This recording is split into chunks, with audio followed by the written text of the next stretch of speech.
Hello ನಮಸ್ಕಾರ ಎಲ್ರಿಗೂ. ನಾನು Gayatri. Welcome to my channel Gaya's glitz. ಮೊದಲಿಗೆ ನನ್ನ ಚಾನೆಲ್ ವೀಕ್ಷಿಸ್ತಾ ಇರೋ ಈ ವ್ಲಾಗ್ನ ವೀಕ್ಷಣೆ ಮಾಡ್ತಾ ಇರೋ ಪ್ರತಿಯೊಬ್ಬರಿಗೂ ಮಹಾಶಿವರಾತ್ರಿಯ ಹಾರ್ದಿಕ ಶುಭಾಶಯಗಳು. ಆ್ಯಕ್ಚುಲಿ ಆ ಹಬ್ಬ ಮುಗಿದ ಮೇಲೇ ನಿಮಗೆ ಈ ವ್ಲಾಗ್ ಸಿಗುತ್ತೆ, ಸೊ ಬೇಜಾರು ಮಾಡ್ಕೋಬೇಡಿ. ಬಿಕಾಸ್ ನಾವು ಹಬ್ಬದ ದಿನನೇ ಶೂಟ್ ಮಾಡಬೇಕಲ್ವಾ. ಇವತ್ತು ಪೂಜೆ ಕೆಲಸ ಬಿಟ್ಟರೆ ಬೇರೆ ಏನೂ ಕೆಲಸ ಇಲ್ಲ, ಹಾಗಾಗಿ ನೆಮ್ಮದಿಯಾಗಿ ಪೂಜೆನ ಮಾಡ್ತಾ ಇದ್ದೀನಿ. ಬ್ರೇಕ್ಫಾಸ್ಟ್ ಪ್ರಿಪ್ರೇಷನ್ ಇಲ್ಲ, ಮನೆಯವರು ಇವತ್ತು ಹೋಟೆಲಲ್ಲಿ ಬ್ರೇಕ್ಫಾಸ್ಟ್ ಮಾಡ್ತಾರೆ. ಸೊ ನಾನಿವತ್ತು ಉಪವಾಸ. ವರ್ಷಕ್ಕೆ ಒಂದೇ ಉಪವಾಸ ಮಾಡೋದು ನಾನು, ನಿಜ ಹೇಳಬೇಕು ಅಂದರೆ ಇದೊಂದೇ ದಿನ. ಅದು ಉಪವಾಸ ಅಂದರೆ ಒಪ್ಪತ್ತು ಒಂದೊತ್ತು ಅಂತ ಹೇಳ್ತೀವಿ. ಸಂಜೆ ರಾತ್ರಿ ಮೇಲೆ ನಾವು ತಿಂಡಿ ತಿನ್ಕೋಬೋದು ಅಂತ ಇದೆ. ನಮ್ಮ ಅತ್ತೆ ಮನೆಯಲ್ಲಿ ಏನು ನಡ್ಸ್ಕೊಂಡು ಬಂದಿದ್ದಾರೋ ಅದನ್ನು ಮಾಡ್ತೀವಿ. ಅಮ್ಮನ ಮನೆಯಲ್ಲಿ ಇವತ್ತು ಬೆಳಗ್ಗೆಯಿಂದ ನಾಳೆ ಬೆಳಗ್ಗೆವರೆಗೂ ಉಪವಾಸ ಮಾಡ್ತಾರೆ. ತಿಂಡಿ ಗಿಂಡಿ ಏನು ತಿನ್ನಲ್ಲ. ನಾಳೆ ಬೆಳಗ್ಗೆ ದೇವ್ರ ಪೂಜೆ ಮಾಡಿ ದೇವರಿಗೆ ಸಿಹಿ ನೈವೇದ್ಯ ಮಾಡಿ ನಾಳೆ ಸಿಹಿ ಊಟ ಮಾಡ್ತೀವಿ ಅಮ್ಮನ ಮನೇಲಿ. ಸೊ ಅತ್ತೆ ಮನೆಯಲ್ಲಿ ಇವತ್ತು ರಾತ್ರಿ ತನಕ ಅಷ್ಟೇ ಉಪವಾಸ. ರಾತ್ರಿಗೆ ತಿಂಡಿ ಹಣ್ಣುಗಳು ಎಲ್ಲ ತಿನ್ಕೊಂಡು ಅವತ್ತು ಉಪವಾಸನ ಬ್ರೇಕ್ ಮಾಡ್ತಾರೆ. ಉಪವಾಸನ ಯಾರು ಮಾಡಲ್ವೋ ಅವರು ಕೂಡ ಅಷ್ಟೇ ರಾತ್ರಿ ತಿಂಡಿ ತಿಂದು ಹಣ್ಣುಗಳೆಲ್ಲ ತಿಂತಾರೆ. ಇವತ್ತು ಅಭಿಷೇಕ ಮಾಡಬೇಕು ದೇವರುಗಳಿಗೆಲ್ಲ. ಸೊ ಎಲ್ಲ ಜೋಡಿಸ್ಕೊಳ್ತಾ ಇದ್ದೀನಿ. ಹಾಗೆ ದೇವ್ರಿಗೆ ನೈವೇದ್ಯಕ್ಕೆ ಹಣ್ಣುಗಳು ಇವತ್ತು ಯಾವುದೇ ರೀತಿ ಬೇರೆ ರೀತಿ ಬೆಂದಿರೋ ಅಡುಗೆನ ನೈವೇದ್ಯ ಮಾಡಲ್ಲ. ದೇವ್ರಿಗೆ ಹಣ್ಣುಗಳು, ಫಲಹಾರ ಅಂತ ಹೇಳ್ತೀವಿ, ಹಣ್ಣುಗಳನ್ನ ನೈವೇದ್ಯ ಮಾಡಬೇಕು. ಪಂಚಾಮೃತದಲ್ಲಿ ಅಭಿಷೇಕ ಆಗಬೇಕು. ಎಲ್ಲ ಜೋಡಿಸ್ಕೊಂಡಿದ್ದೀನಿ. ಬನ್ನಿ ವ್ಲಾಗ್ ಸ್ಟಾರ್ಟ್ ಮಾಡ್ತೀನಿ. ಪೂಜೆನ ನೋಡಿ, ಅಭಿಷೇಕಕ್ಕೆ ಏನು ಜೋಡಿಸ್ಕೊಂಡಿದ್ದೀನಿ ಅಂತ ನೋಡಿ. ಇನ್ನು ಹಣ್ಣುಗಳೆಲ್ಲ ಹೆಚ್ಚೋದು ಬಾಕಿ ಇದೆ. ಅಷ್ಟರಲ್ಲಿ ತುಂಬೆ ಹೂವು, ಕರ್ಕೆ ಪತ್ರೆ, ಬಿಲ್ಪತ್ರೆ ಎಲ್ಲ ನಮ್ಮ ವಿಜಿ ಜೋಡಿಸ್ಕೊಂಬಂದು ಕೊಟ್ಟ ಪಾಪ. ಈಗ ಪೂಜೆ ಸ್ಟಾರ್ಟ್ ಮಾಡಬೇಕು. ಬನ್ನಿ ಕಂಪ್ಲೀಟಾಗಿ ನೋಡಿ. ಈ ಪೂಜೆಯ ವ್ಲಾಗ್ ಇಷ್ಟ ಆದರೆ ಪ್ಲೀಸ್ ಒಂದು ಲೈಕ್ ಮಾಡಿ, ಕಮೆಂಟ್ ಮಾಡಿ, ನಿಮ್ಮ ಅನಿಸಿಕೆಯನ್ನು ತಿಳಿಸಿ. ನೀವೆಲ್ಲ ಹಬ್ಬ ಹೇಗೆ ಆಚರಿಸಿದ್ರಿ? ಸಾಧ್ಯವಾದರೆ, ಅಷ್ಟು ದೊಡ್ಡ ಕಮೆಂಟ್ ಆಗಲ್ಲ ನಿಮಗೆ ಗೊತ್ತು, ಸಾಧ್ಯವಾದರೆ ತಿಳಿಸಿ. ಹಾಗೆ ನಾನು ರೆಗ್ಯುಲರ್ ಆಗಿ ಕರಡಿಗೆ ಹಾಕ್ಕೊಂಡಿರಲ್ಲ, ಇವತ್ತು ಹಾಕ್ಕೊಳ್ತೀನಿ. ಶಿವರಾತ್ರಿ ದಿನನೂ ಹಾಕ್ಕೊಳ್ದೆ ಇದೆ. ತುಂಬ ಜನ ಬೈದು ಬಿಡ್ತೀರಾ, ಅದಕ್ಕಂತಲ್ಲ. ದೇವರಿಗೆ ಕರಡಿಗೆ ಇವತ್ತು ಶಿವ ಪೂಜೆ ಮಾಡಿಕೊಂಡು ಅಭಿಷೇಕ ಆಗಬೇಕು. ಸೊ ಹಾಗಾಗಿ ಇವತ್ತು ಕರಡಿಗೆನ ಹಾಕ್ಕೊಳ್ತೀನಿ. ಹಾಗೆ ಸೋಮನಾಥಿಂದ ಒಂದು ಈಶ್ವರನ ಲಿಂಗುನ ಒಬ್ರಿಗೂ ನನಗೆ ಗಿಫ್ಟಾಗಿ ಕೊಟ್ಟಿದ್ರು. ಎಲ್ಲ ಲಿಂಗುಗಳಿಗೂ ಇವತ್ತು ಅಭಿಷೇಕ ಆಗಬೇಕು, ಇಟ್ಟಿದ್ದೀನಿ. ಬನ್ನಿ ಪೂಜೆನ ನೋಡಿ. ಇಷ್ಟ ಆದರೆ ಪ್ಲೀಸ್ ಲೈಕ್ ಮಾಡೋದನ್ನ ಮರಿಬೇಡಿ. ಇಲ್ಲಿ ನೀವು ನೋಡ್ತಾ ಇರೋದು ನಮ್ಮನೇಲಿರುವಂಥ ಪುಟ್ಟ ಪುಟ್ಟ ವಿಗ್ರಹಗಳು, ಹಾಗೆ ಸೋಮನಾಥಿಂದ ಕೊಟ್ಟಿರುವಂಥ ಒಂದು ಲಿಂಗು, ಪ್ರತಿಯೊಂದು ನಮ್ಮ ಮನೇಲಿರೋ ಎಲ್ಲ ಪುಟ್ಟ ವಿಗ್ರಹಗಳು ಇಲ್ಲಿದೆ. ಹಾಗೆ ಇದೊಂದು ಅಭಿಷೇಕದ ಪಾತ್ರೆನ ನಾನು ತಿರುಪತಿಗೆ ಹೋದಾಗ ತಗೊಂಡು ಬಂದಿದ್ದೆ. ಬಿಕಾಸ್ ಪ್ರತಿ ವರ್ಷ ತಟ್ಟೆಲ್ಲೇ ಇಟ್ಟು ಮಾಡ್ತಾ ಇದ್ದಿದ್ದು. ಅದೇನಂದ್ರೆ ಅಷ್ಟು ಸರಿ ಅನಿಸ್ತಾ ಇರಲಿಲ್ಲ. ಕ್ಲೀನಾಗಿ ಅಭಿಷೇಕದ ಎಲ್ಲ ಮೊಸರು ಹಾಲು ಎಲ್ಲ ಹರಿದು ಹೋಗ್ತಾ ಇರಲಿಲ್ಲ. ಹಾಗಾಗಿ ಇದು ಚೆನ್ನಾಗಿದೆ. ಇದನ್ನೊಂದು ತಟ್ಟೆ ತಗೊಂಡು ಬಂದಿದ್ದೆ ನಾನು ತಿರುಪತಿಗೆ ಹೋದಾಗ. ಇದರಲ್ಲಿ ತುಂಬ ದೊಡ್ಡ ಸೈಜು, ಚಿಕ್ಕ ಸೈಜು ಎಲ್ಲ ಸಿಕ್ಕತ್ತೆ. ಹಾಗೆ ಇವತ್ತು ಶುಕ್ರವಾರ ಆಗಿರೋದ್ರಿಂದ ಕಾಮಾಕ್ಷಿ ದೀಪ ರೆಡಿ ಮಾಡಿ ಇಟ್ಟಿದ್ದೀನಿ. ಹಾಗೆ ಎಲ್ಲ ಫೋಟೋಗಳು ಒರೆಸ್ಕೊಂಡು ಪೂಜೆ ಎಲ್ಲ ರೆಡಿ ಆಗಿದೆ. ಇಲ್ಲಿ ಪಂಚಾಮೃತದ ಅಭಿಷೇಕಕ್ಕೆ ಹಾಲು, ಸಕ್ಕರೆ, ಮೊಸರು, ಜೇನುತುಪ್ಪ, ಎಳ್ನೀರು, ಇನ್ನು ಬೇಕಾದ್ರೆ ತುಪ್ಪ ಹಾಕ್ಬೋದು, ಬಾಳೆಹಣ್ಣು ಹಾಕ್ಬೋದು. ಸೊ ಇಷ್ಟನ್ನು ಇವಾಗ ನಾನು ರೆಡಿ ಮಾಡಿ ಇಟ್ಟಿದ್ದೀನಿ ಇಲ್ಲಿ. ಹಾಗೆ ಈ ಕಡೆ ನಮ್ಮ ಕಮಲಾ ಅವರು ಕಲಿಸಿರುವಂಥ ಸ್ಟೆನ್ಸಿಲ್ಸ್ ಇಂದ ನೋಡಿ, ಭಾರತದಲ್ಲಿರೋ ಎಲ್ಲ ಲಿಂಗುಗಳು ಅಂದರೆ ಶ್ರೇಷ್ಠವಾದ, ನಾವೇನು ದರ್ಶನಕ್ಕೆ ಹೋಗ್ತೀವಲ್ಲ, ಸೋಮನಾಥ, ಕಾಶಿ ವಿಶ್ವನಾಥ, ಎಲ್ಲ ಲಿಂಗಗಳು ಇಲ್ಲಿದೆ. ಅದಷ್ಟು ನಾವು ಹೋಗಿ ಪೂಜೆ ಮಾಡೋಕ್ಕಾಗದೇ ಇದ್ರು ಇವತ್ತು ಈ ರಂಗೋಲಿನ ಹಾಕ್ಬಿಟ್ಟು ಪೂಜೆ ಮಾಡ್ಬೋದು. ತುಂಬ ಖುಷಿ ಆಯಿತು ನಂಗೆ, ಅದೊಂದು ಆಪ್ಷನ್ ನೋಡಿನೇ ಖುಷಿ ಆಯಿತು. ಇದೆಲ್ಲ ಜೋಡಿಸ್ಕೊಂಡಿದ್ದೀನಿ. ಹಾಗೆ ಇಲ್ಲಿ ಡ್ರೈ ಫ್ರೂಟ್ಸ್ ಇದೆ. ಈಗ ಹಣ್ಣುಗಳನ್ನ ಹೆಚ್ಚಿಟ್ಕೋಬೇಕು ನಾನು. ಹಣ್ಣೆಲ್ಲ ಹೆಚ್ಚಿಬಿಟ್ಟು ಅದನ್ನು ನೈವೇದ್ಯಕ್ಕೆ ರೆಡಿ ಮಾಡ್ಕೊಂಡ್ಮೇಲೆ ಅಭಿಷೇಕ ಕೂತ್ಕೋಬೇಕು. ಹಾಗೆ 5 ಸಲ ಅಭಿಷೇಕ, 5 ನೈವೇದ್ಯ ಆಗುತ್ತೆ. ಹಾಗೆ ದೇವಸ್ಥಾನಕ್ಕೆ ಕೂಡ ಹಣ್ಣುಗಳನ್ನು ಕೊಟ್ಟು ಕಳಿಸ್ಬೇಕು. ತೋರಿಸ್ತೀನಿ ನಿಮಗೆ, ಬನ್ನಿ. ಮೊದಲಿಗೆ ಕಾಮಾಕ್ಷಿ ದೀಪ, ಹಾಗೆ ನಿತ್ಯ ಪೂಜೆ ಮಾಡಕ್ಕೆ ಬಳಸುವಂಥ 2 ದೀಪಗಳನ್ನು ಹಚ್ಕೊಂಡಿದ್ದೀನಿ. ತುಪ್ಪದ ದೀಪ ಲಾಸ್ಟಿಗೆ ಎಲ್ಲ ಅಭಿಷೇಕ ಮುಗಿದು ದೇವರುಗಳನ್ನ ಮತ್ತೆ ನಾವು ಕೂರಿಸ್ಬಿಟ್ಟು ಪೂಜೆ ಮಾಡ್ತೀವಲ್ಲ ಆವಾಗ ಹಚ್ಚೋಣ. ಭಾಳ ಸಲ ಹೇಳ್ತೀನಿ, ಧೂಪಂ ದೀಪಂ ನೈವೇದ್ಯಂ ಅಂತ. ಸೊ ಧೂಪ ದೀಪ ಎಲ್ಲ ಹಚ್ಕೊಂಡು ನೈವೇದ್ಯಕ್ಕೆ ರೆಡಿ ಇಟ್ಕೊಂಡು ನಾವು ಪೂಜೆ ಕುತ್ಕೋಬೇಕಾಗತ್ತೆ.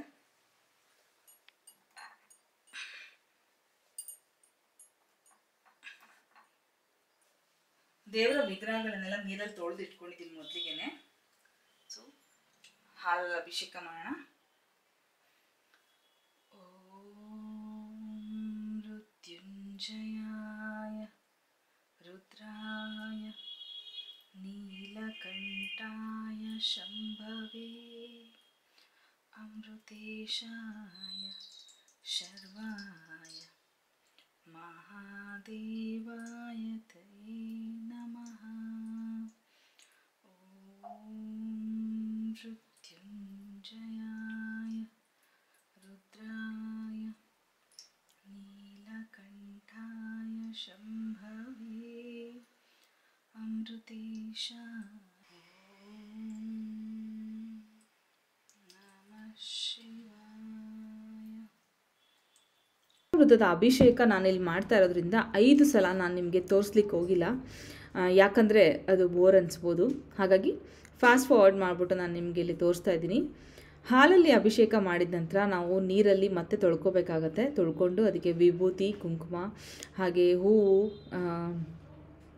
ಏನು ಹೇಳ್ತಾರೆ, ಇದು ನೈವೇದ್ಯ ಮಾಡಿಬಿಟ್ಟು ಗಂಧದ ಕಡ್ಡಿ, ಹಾಗೆಯೇ ಆರತಿ, ತುಪ್ಪದ ಬತ್ತಿನ ಬೆಳಗ್ಬಿಟ್ಟು ಒಂದು ಪೂಜೆ, ಇದು ಒಂದು ಪೂಜೆ.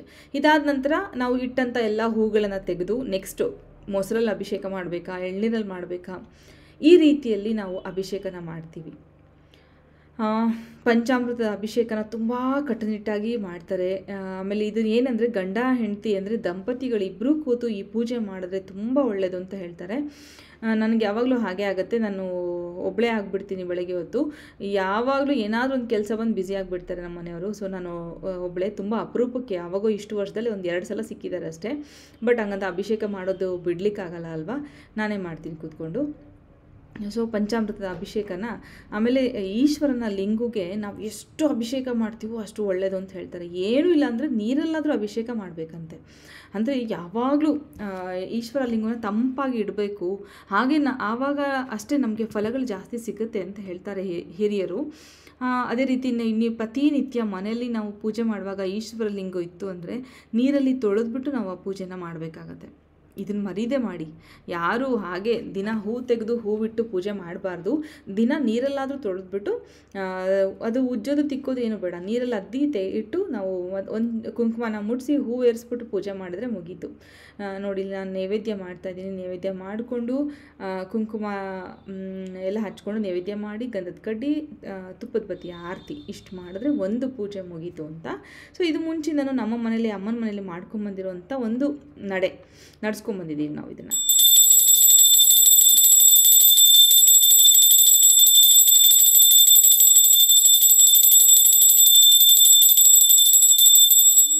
ರಾತ್ರಿವರೆಗೂ ಉಪವಾಸ ಮಾಡಿ ಹಣ್ಣುಗಳನ್ನು ತಿಂತೀವಿ. ಉಪವಾಸ ಅಂದರೆ ಏನು ತಿಂದೇ ಮಾಡಲ್ಲ, ಹಣ್ಣುಗಳನ್ನು ತಿಂದು ಉಪವಾಸ ಮಾಡಿಕೊಂಡು ಸಂಜೆ ದೇವಸ್ಥಾನಗಳಿಗೆ, ಅಂದರೆ ಇನ್ನೊಂದೇನು ಗೊತ್ತಾ, ಬೆಳಗ್ಗೆ ನಾವು ಪೂಜೆ ಮಾಡೋಕ್ಕೆ ಏನು ಹಣ್ಣುಗಳನ್ನು ಹೆಚ್ಕೊಳ್ತೀವಲ್ಲ, ಆಗ ಎಲ್ಲ ಬಾಕ್ಸಿಗೆ ಅಷ್ಟು ಹಣ್ಣುಗಳನ್ನು ಹಾಕಿ ದೇವರಿಗೆ ಕಳಿಸ್ಕೊಡ್ತೀವಿ. ಅಲ್ಲಿ ಪ್ರಸಾದದಲ್ಲಿ ನಮ್ಮ ಮನೆಯ ಹಣ್ಣುಗಳನ್ನು ಪ್ರಸಾದಕ್ಕೆ ಹಾಕ್ತಾರೆ. ಪ್ರತಿ ವರ್ಷ ಹೀಗೆ ಮಾಡೋದು.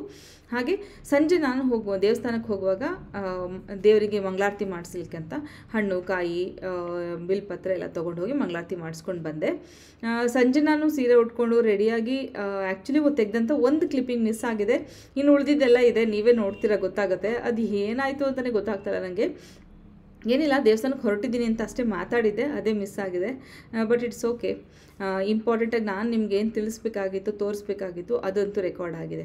ನೋಡಿ, ಇಲ್ಲಿ ಪ್ರತಿ ಸಲ ಒಂದು ಪೂಜೆ ಆದಾಗ ನಾನು ನೈವೇದ್ಯನ ಮಾಡಿ ಆನಂತರ ಹೂಗಳನ್ನು ತೆಗೆದು ಮತ್ತೊಂದು ಪಂಚಾಮೃತದಲ್ಲಿ ಮತ್ತೊಂದು ಇದರಲ್ಲಿ ಅಭಿಷೇಕನ ಮಾಡಿ ಮುಗಿಸ್ತಾ ಇರೋದು. ಇದು ಜೇನುತುಪ್ಪ. ಹೀಗೆ ಲಾಸ್ಟಿಗೆ ಸಕ್ಕರೆ, ಎಳ್ನೀರು ಎಲ್ಲ ಅಭಿಷೇಕ ಮಾಡಿಬಿಟ್ಟು ಪೂಜೆನ ಸಮಾಪ್ತಿ ಮಾಡೋದು.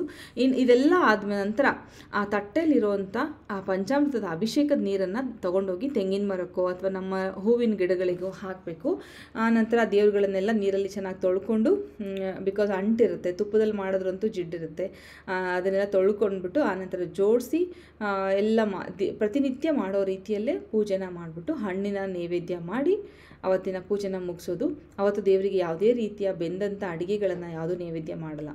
ಮರುದಿನ ಅಂದರೆ ತಿರುಗಿ ದಿವಸ ನಾವು ಸಿಹಿ ಮಾಡಿ ದೇವ್ರಿಗೆ ನೈವೇದ್ಯ ಮಾಡೋದುಂಟು. ಅದನ್ನೆಲ್ಲ ನಾನು ಇಲ್ಲಿ ರೆಕಾರ್ಡ್ ಮಾಡಿಲ್ಲ, ಇಷ್ಟನ್ನು ಮಾತ್ರ ಮಾಡಿದ್ದೀನಿ. ಅವತ್ತಿನ ದಿನ ಹೇಗಾಯಿತು ಹಬ್ಬ ಅಂತ ಅಷ್ಟೇ ರೆಕಾರ್ಡ್ ಮಾಡಿ ನಾನು ನಿಮಗೆ ಹಾಕ್ತಾಯಿದ್ದೀನಿ. ಹಾಗೆ ಈ ವಾರ ಪೂರ್ತಿ ತುಂಬ ಇಂಟ್ರೆಸ್ಟಿಂಗ್ ಆಗಿರೋ ವ್ಲಾಗ್ಸ್ ಬರುತ್ತೆ, ಮಿಸ್ ಮಾಡದೆ ನೋಡ್ತಾ ಇರಿ. ಬರೀ ನೆಕ್ಸ್ಟು ನಾನು ಇವತ್ತು ಏನು ಅಡುಗೆ ಮಾಡಿದೆ ರಾತ್ರಿಗೆ ಅಂತ ಕೂಡ ಮುಂದೆ ಇದೆ, ಕಂಪ್ಲೀಟಾಗಿ ವ್ಲಾಗ್ ನೋಡಿ. ಇಷ್ಟ ಆದರೆ ಪ್ಲೀಸ್ ಒಂದು ಲೈಕ್ ಮಾಡಿ, ಕಮೆಂಟ್ ಮಾಡಿ, ನಿಮ್ಮ ಅನಿಸಿಕೆನ ತಿಳಿಸಿ, ಫ್ರೆಂಡ್ಸ್ ಆ್ಯಂಡ್ ಫ್ಯಾಮಿಲಿ ಕೂಡ ಶೇರ್ ಮಾಡಿ.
ಜೀರಿಗೆ ಪುಡಿನೂ ಹಾಕಿದ್ದೀನಿ. ಜೀರಿಗೆ ಹಾಕ್ಬೋದು, ಜೀರಿಗೆ ಪುಡಿ ಹಾಕಿದ್ರೆ ಸ್ವಲ್ಪ ಇನ್ನೂ ಟೇಸ್ಟ್ ಚೆನ್ನಾಗಿರುತ್ತೆ, ಹಾಗಾಗಿ ಜೀರಿಗೆ ಪುಡಿ ಹಾಕಿದ್ದೀನಿ.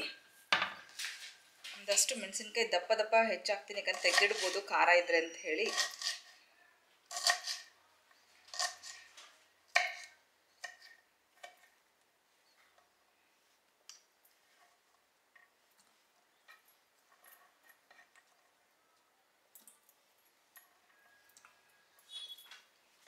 ಹಾಗೆ ಕರಿಬೇವನ್ನ ಹೆಚ್ಚಿಬಿಟ್ಟು ಹಾಕ್ತೀನಿ.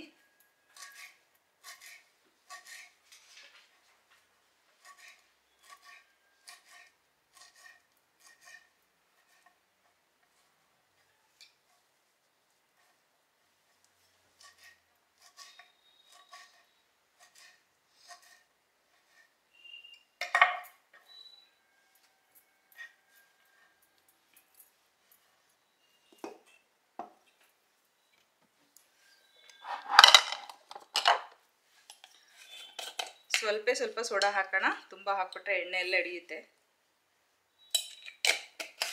ರುಚಿಗೆ ತಕ್ಕಷ್ಟು ಉಪ್ಪು. ಆಲ್ಮೋಸ್ಟ್ ಆಯಿತು, ಇದನ್ನ ಆಮೇಲೆ ಕಲಿಸ್ಕೊಳ್ಳೋಣ. ಈಗ ಮಂಡಕ್ಕಿಗೆ ರೆಡಿ ಮಾಡ್ಕೊತೀನಿ. ನೋಡಿ, ಕ್ಲಿಪ್ಪಿಂಗ್ ಮಿಸ್ ಆಗಿರೋದು. ಸ್ಟಾರ್ಟಿಂಗಲ್ಲಿ ನಾನು ನಿಮಗೆಲ್ಲ ಮತ್ತೊಮ್ಮೆ ವಿಶ್ ಮಾಡಿ ವ್ಲಾಗ್ ಸ್ಟಾರ್ಟ್ ಮಾಡಿದ್ದೆ ಸಂಜೆ, ಬಟ್ ಅದು ಕ್ಲಿಪ್ಪಿಂಗ್ ಮಿಸ್ ಆಗಿದೆ. ಕಡಲೆಬೇಳೆ ಉದ್ದಿನಬೇಳೆನ ಸಮ ಪ್ರಮಾಣದಲ್ಲಿ ಬೆಳಗ್ಗೆನೇ ನೆನೆಸಿಟ್ಟಿದ್ದೀನಿ ನಾನು, ಎರಡನ್ನೂ ಸಮ ಪ್ರಮಾಣ. ಅದನ್ನು ಸ್ಮೂತ್ ಬ್ಯಾಟ್ರಾಗಿ ನಾವು ರುಬ್ಕೊಂಡ್ಬಿಟ್ಟು ಅದಕ್ಕೆ ಈ ಎಲ್ಲ ಮಿಶ್ರಣನ ಅಂದರೆ ಈರುಳ್ಳಿ, ಮೆಣಸಿನ್ಕಾಯಿ, ಕರಿಬೇವು ಎಲ್ಲದನ್ನು ಹಾಕ್ಬಿಟ್ಟು ಕಲಸಿ ಪಕೋಡ ಮಾಡೋದು. ಇಲ್ಲಿ ನೀವು ನೋಡ್ತಾ ಇದ್ದೀರಾ, ಎಣ್ಣೆ ಕಾಯ್ತಾ ಇದೆ, ಬಜ್ಜಿ ಹಾಕಬೇಕು. ಹಾಗೆ ಮಂಡಕ್ಕಿನ ಮಾಡಿಬಿಟ್ಟೆ. ಮಾಮೂಲು ಒಗ್ಗರಣೆ ಹಾಕ್ಬಿಟ್ಟು ಈರುಳ್ಳಿ, ಮೆಣಸಿನ್ಕಾಯಿ, ಕರಿಬೇವು, ಕೊತ್ತಂಬರಿ, ಕಾಯಿ ತುರಿ, ಒಗ್ಗರಣೆ ಎಲ್ಲ ಹಾಕಿದ್ಮೇಲೆ ಕಾಯಿ ತುರಿ, ನಿಂಬೆ ಹುಳಿ, ಉಪ್ಪು, ಒಂಚೂರು ಬೆಲ್ಲದ ಪುಡಿ, ಅಷ್ಟು ಹಾಕ್ಬಿಟ್ಟು ಕಲಸಿದ್ರೆ ನಮ್ಮ ಮಂಡಕ್ಕಿ ರೆಡಿ. ಮಂಡಕ್ಕಿ ಉಸ್ಲಿ ಅಂತ ಕರಿತೀವಿ ನಮ್ಮ ಸೈಡಿಗೆ, ಮಂಡಕ್ಕಿ ಉಸ್ಲಿ. ಒಂದೊಂದು ಕಡೆ ಒಂದೊಂದು ಹೆಸರು ಮಂಡಕ್ಕಿಗೆ, ಚುರುಮುರಿ ಅಂತಾರೆ, ಇನ್ನು ಸುಮಾರು ಕಡೆ ಮಂಡಾಳ ಅಂತ ಹೇಳ್ತಾರೆ. ಹಂಗೆ ಇದು ನಮ್ಮ ಕಡೆ ಇದನ್ನ ತೊಯ್ಸಿದ ಮಂಡಕ್ಕಿ ಅಂತಲೂ ಕರಿತೀವಿ, ಉಸ್ಲಿ ಅಂತಲೂ ಕರಿತೀವಿ. ಈ ಮಂಡಕ್ಕಿಗೆ ಈಗ ಬಜ್ಜಿ ಮಾಡಬೇಕಷ್ಟೇ. ಮಾಡಿರೋದು ಕಂಪ್ಲೀಟಾಗಿ ನಮ್ಮ ಮನೆಯ ಪದ್ಧತಿ, ಓಕೆನಾ. ನೀವು ಯಾರು ಏನೇ ಹೇಳಿದ್ರು ಇಷ್ಟು ವರ್ಷ ನಮ್ಮ ಅತ್ತೆ ಮನೇಲಿ ಏನು ಆಚರಿಸ್ಕೊಂಬಂದಿದ್ದಾರೆ ಅದನ್ನು ನಾನಿಲ್ಲಿ ಮಾಡಿದ್ದೀನಿ. ನಮ್ಮ ಸೈಡ್ ಎಲ್ಲರ ಮನೆಯಲ್ಲೂ ಈ ಥರನೇ ಇರುತ್ತೆ ಇವತ್ತು ಹಬ್ಬದ ದಿನ. ಸೊ ನಿಮ್ಮೆಲ್ರಿಗೂ ಇಷ್ಟ ಆಗಿದೆ ಅಂತ ಅನ್ಕೋತೀನಿ. ಮಂಡಕ್ಕಿ ಪಕೋಡ ನಾವು ತಿಂದ್ಬಿಟ್ಟು ರಾತ್ರಿ ಒಂದು ರೌಂಡ್ ವಾಕ್ ಮಾಡಿ ಮಲಗಿದ್ದಾಯಿತು. ಅವತ್ತು ಜಾಗರಣೆ ಅಂತೂ ಇನ್ನೇನು ಮಾಡಲ್ಲ.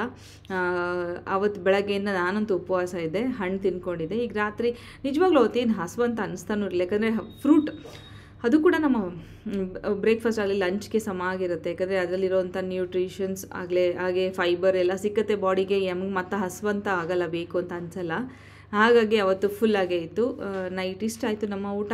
ನಿಮ್ಮೆಲ್ಲರ ಮನೆಯಲ್ಲಿ ಹಬ್ಬ ಆಚರಣೆ ಹೇಗಾಯಿತು? ತುಂಬ ಚೆನ್ನಾಗಿ ಮಾಡಿದ್ರು ಅಂತ ಅನ್ಕೋತೀನಿ. ಹಾಗೆ ಒಂದು ಇಂಪಾರ್ಟೆಂಟ್ ಬ್ಲಾಗ್ ಮಾಡೋಣ ಅಂತ ಅಂದ್ಕೊಂಡಿದ್ದೀನಿ. ನಿಮ್ಮ ಅನಿಸಿಕೆನ ತಿಳಿಸಿ.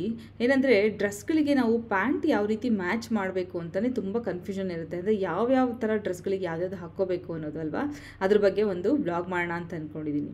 Okay, keep waiting, keep supporting.